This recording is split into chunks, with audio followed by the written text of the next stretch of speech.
ஆன்மீக அன்பர்கள் அனைவருக்கும் வணக்கம். உங்களையெல்லாம் இந்த ஆன்மீக சேனல் மூலியமாக சந்திக்கிறதுல நான் ரொம்பவும் சந்தோஷப்படுறேன். நாங்கள் போகிற வீடியோலாம் உங்களுக்கு பிடிச்சிருந்ததுன்னா நீங்கள் லைக் பண்ணுங்கள், ஷேர் பண்ணுங்கள். குளத்தூர் பாபா டெம்பிள் சேனலுக்கு நீங்கள் சப்ஸ்கிரைப் பண்ணுங்கள். நீங்களாம் என்னோட வரும்பொழுது இன்னும் நிறைய விஷயங்களை நான் சொல்ல கடமைப்பட்டிருக்கேன். இன்றைக்கி திருப்பாவை பாடல்லேருந்து 6வது பாடல், ஆண்டாள் அருளிய அந்த 6வது பாடலை பாடி அதற்கான விளக்கங்களை உங்களுக்கு கொடுக்க வந்திருக்கேன். வாங்க இப்போ நம்ம வீடியோக்குள்ளே போகலாம். பாடல் 6. புல்லின் சிலம்பினகான் புல் அரையன் கோயிலில் வெள்ளை விழி சங்கின் பேரறவம் கேட்டிலையோ, பிள்ளாய் எழுந்திராய் பேய்முளை நஞ்சுண்டு கள்ள சகலம் களகழிய காலோச்சி வெள்ளத்தரவில் துயில் அமர்ந்த வித்தனை உள்ளத்து கொண்டு முனிவர்களும் யோகிகளும் மெல்ல எழுந்து அரியென்ற பேரறவம் உள்ளம் புகுந்து புரிந்தேடோ ரெம்பாவாய். இது பாடல். இப்போ இந்த பாடலுடைய விளக்கத்தை சொல்ல போறேன். இந்த பாடலானது தோழியை எழுப்புவதாக அமைந்த பாடல். உறங்கிக் கொண்டிருக்கின்ற தோழியை எழுப்புகின்ற ஒரு பாடலாக இந்த பாடல் அமைந்துள்ளது. அது மட்டும் இல்லாம ஆயர்பாடியில அதிகாலை நேரத்தில் அந்த கோயில் எப்படி பிரகாசமாகவும் அதே நேரத்தில் பக்தியோடு இருக்கின்றது அப்படிங்கறத அழகாக அந்த பாட்டில் அந்த அம்மா விளக்கியிருக்கு. தாய்மை என்பது எல்லாருக்கும் ஒண்ணுதான் அப்படிங்கறதையும் அழகா ஒரே வரியில சொல்லியிருக்காங்க. வில்லனை, அதாவது அசுரனை ஒவ்வொரு அசுரனையும் எவ்வாறு வதம் செய்து கொண்டிருக்கின்றான் இறைவன், நம்ம எவ்வாறு அவர்களிடமிருந்து பகைவரிடமிருந்து நம்மை காக்கின்றான் என்பதையெல்லாம் சொல்லி அவருடைய வீரத்தை பற்றி விவரிப்பதாக இந்த பாடல் அமைந்துள்ளது. அதிகாலை பொழுது ஆயர்பாடி அழகு எப்படி இருக்குன்னு பாருங்க. பறவைகள் எல்லாம் தன் அழகிய குரலால் ஒளியை எழுப்பிக் கொண்டிருக்கின்றன. எங்க பார்த்தாலும் என்ன பண்ணுது, பறவைகள் கிச்சு கிச்சு கிச்சு கிச்சு கிச்சுன்னு ஒவ்வொரு சத்தம், விதவிதமான சத்தங்கள். அதை கேட்கறதுக்கே ரொம்ப ரம்மியமா இருக்கும் காலை நேரத்துல. அந்த நேரத்துல கருடாழ்வாருக்கு தலைவனாகி நம் இறைவன் கிருஷ்ணன் அந்த பெருமாளுடைய ஆலயங்களில் என்ன இருக்குதுன்னா இறைவனை துயில் எழுப்புகின்றார்கள். இன்னைக்கு வரைக்கும் நீங்க திருப்பதி போனா கூட துயில் எழுப்புவாங்க அந்த பெருமாள். அந்த மாதிரி துயில் எழுப்புகின்ற காட்சி ரொம்பவும் சிறப்பு வாய்ந்தது. அப்ப அந்த வலம்புரி சங்கின் ஒளியானது எங்கும் ஒளித்து கொண்டிருக்கிறது. அந்த வலம்புரி சங்கினுடைய ஒளி எல்லா இடத்துலயும் அந்த அதிகாலையில ஒலிக்குது. அந்த சத்தம் உன் காதில் விழவில்லையா என்று தன் தோழியை கேட்கின்றாள் ஆண்டாள். அந்த சத்தம் உன் காதில் கேட்கவில்லையா, உடனே எழுந்திரு என்று அவளை எழுப்பிவிட்டு கண்ணனின் பெருமைகளை நாம் பாடி அவரை நாம் என்ன பண்ணுவோம், அடிதொழுவோம் வா என்று கூறுகின்றாள். அந்த தோழியை அழகாக எழுப்புகின்றாள். அப்போ ஒரு சில விஷயங்களை அவ காதுல போடுறா. அரக்கியினுடைய முளையில் நஞ்சை தடவிய அந்த பாலை உண்டவன் அந்த கண்ணன். அரக்கி கிருஷ்ண பரமாத்மாவை அந்த கண்ணனை கொல்லணும்னு வரா. அதனால தன்னுடைய முளையில் என்ன பண்ற, நஞ்சை தடவி கொண்டு அந்த நஞ்சோட பால் அந்த குழந்தை குடிக்கும் போது கண்டிப்பா அது இறந்துரும் அப்படின்னு தப்பு கணக்கு போட்டுட்டு வந்தான்.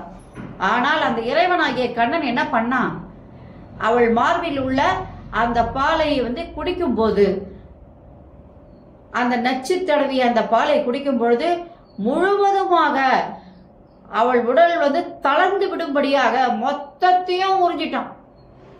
அவள் கை கால் உடம்பு எல்லாம் தளர்ந்து போகுது. விடவே இல்லை, அந்த குடிக்கிற அந்த பாலினுடைய இதை விடவே இல்லை. அந்த வாயினால என்ன பண்றாரு, செப்பி செப்பி குடிச்சு ஃபுல்லா அவளை தளர வச்சுட்டார். அப்படியே அவளை நிலைக்குலைய வச்சுட்டார். இப்படி இருந்து அரக்கி எப்படி ஆயிட்டா, அப்படியே ஒடிஞ்சு ஒடிஞ்சு ஒடிஞ்சு போய் கடைசியில உயிர் விடும் நிலைக்கு விட்டாள். அப்படியே அவர் மாய்ந்து விட்டாள் என்று கூட சொல்லலாம். ஆனாலும் அந்த இறைவன் அவள் அரக்கியாக இருந்தாலும் அவளுடைய பாலை தான் அருந்திய காரணத்தினால் அவளுக்கு மோட்சத்தை வழங்கினார். அவரால் ஆட்கொள்ளப்பட்டவங்க இறந்தவங்க கூட எல்லாருக்குமே மோட்சம்தான். ஏன்னா அந்த கையால் நாம் ஒரு இறப்பு கிடைக்குது அப்படின்னு சொல்லும் போது அது எவ்வளவு பெருமை வாய்ந்தது.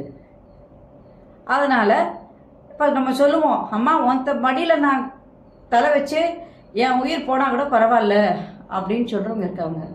அந்த மாதிரி, ஏன்னா அது புண்ணியம்னு நினைக்கிறாங்க. அந்த மாதிரி அந்த இறைவனுடைய கையால் இறப்பு நமக்கு ஏற்படுதுன்னா அதை விட புண்ணியம் நமக்கு வேற ஒன்றுமே இல்லை. போன ஜென்மத்தினுடைய புண்ணியம் என்று தான் நம்ம நினச்சிக்கணும். அதனால அந்த அரக்கிக்கு அவர் என்ன பண்ணுறாருன்னா ஒரு வழியை காட்டி மோட்சத்தை கொடுக்கின்றாள். கெட்டவளாக இருந்தாலும் அவள் மோட்சத்தை அடைந்து விட்டாள். அதே போன்று சகடாசுரன் என்பவன் சக்கரமாக, வண்டி சக்கரமாக வந்து அந்த இறைவனை அழிக்க வருகின்றான். அவனையும் என்ன பண்றாரு, அவனை கண்ணனை கொல்ல வந்த அந்த சகடாசுரனை அங்கேயே சம்ஹாரம் செய்து விடுகின்றார் கண்ணன். அவரை மட்டும் சம்ஹாரம் பண்ணல, அந்த ஆயர்பாடி மக்கள் அனைவருமே அங்கே காப்பாற்றுகின்றார். இந்த உலகம் இன்றளவும் இயங்கிக் கொண்டிருக்கிறது என்றால் அந்த மாயனுடைய கருணை என்றுதான் நாம் சொல்ல வேண்டும். அப்படிப்பட்ட அந்த கண்ணனை முனிவர்களும் யோகிகளும் ஹரி ஹரி ஹரி ஹரி ஓம் ஹரிஹரி ஸ்ரீஹரி நரஹரி முரஹரி கிருஷ்ணஹரி அம்புதாட்சா அச்சுதா உச்சிதா பஞ்சாயுதா என்று வாயார அவன் புகழை தொடர்ந்து பாடிக்கொண்டே இருக்கின்றார்கள். மனதார அவனை நினைத்து கொண்டிருக்கின்றார்கள். அவனுடைய அருளை பெறுவதற்காக காத்து கொண்டிருக்கின்றார்கள். அந்த அந்த அதிகாலை பொழுது வந்து அவ்வளவு ரம்யமாக அங்கே விடுகின்றது. அந்த ஆயர்பாடி பொழுதானது அவ்வளவு அழகா ரம்யமா விடுது. அந்த ஹரியின் நாமத்தை நாம் பாடி நாம் உள்ள அழுக்குகளை எல்லாம் நீக்க நீ உடனே என்ன பண்ணணும், இப்பவே எழுந்து எங்களோடு வா என்று கூறுவதாக இந்த பாடல் விளக்கப்பட்டுள்ளது. இப்போ இந்த பாடலுடைய சிறப்பு, அதிகாலை வருவது ரொம்ப எல்லாருக்குமே தெரியும். பறவைகளுடைய ஒலி வந்து நமக்கு வந்துகிட்டே இருக்கும். அப்பவே நம்ம தெரிஞ்சுக்கிறோம், கோழி கூச்சுன்னு இந்த டைம் சொல்றோம். அந்த மாதிரி இந்த பறவைகள்லாம் கத்தும் போது பொழுது வெடிச்சிருச்சு போல் இருக்கு அப்படின்னு நினைக்கிறோம். அதனால அந்த குரல்களை தெரிவித்து அது எவ்வளவு அழகானது ரம்யமானது என்று ஒரு வரியில சொல்லிட்டாங்க. அந்த அதிகாலை பொழுதுக்கு நம்மளை கூட்டிட்டு வந்துட்டாங்க.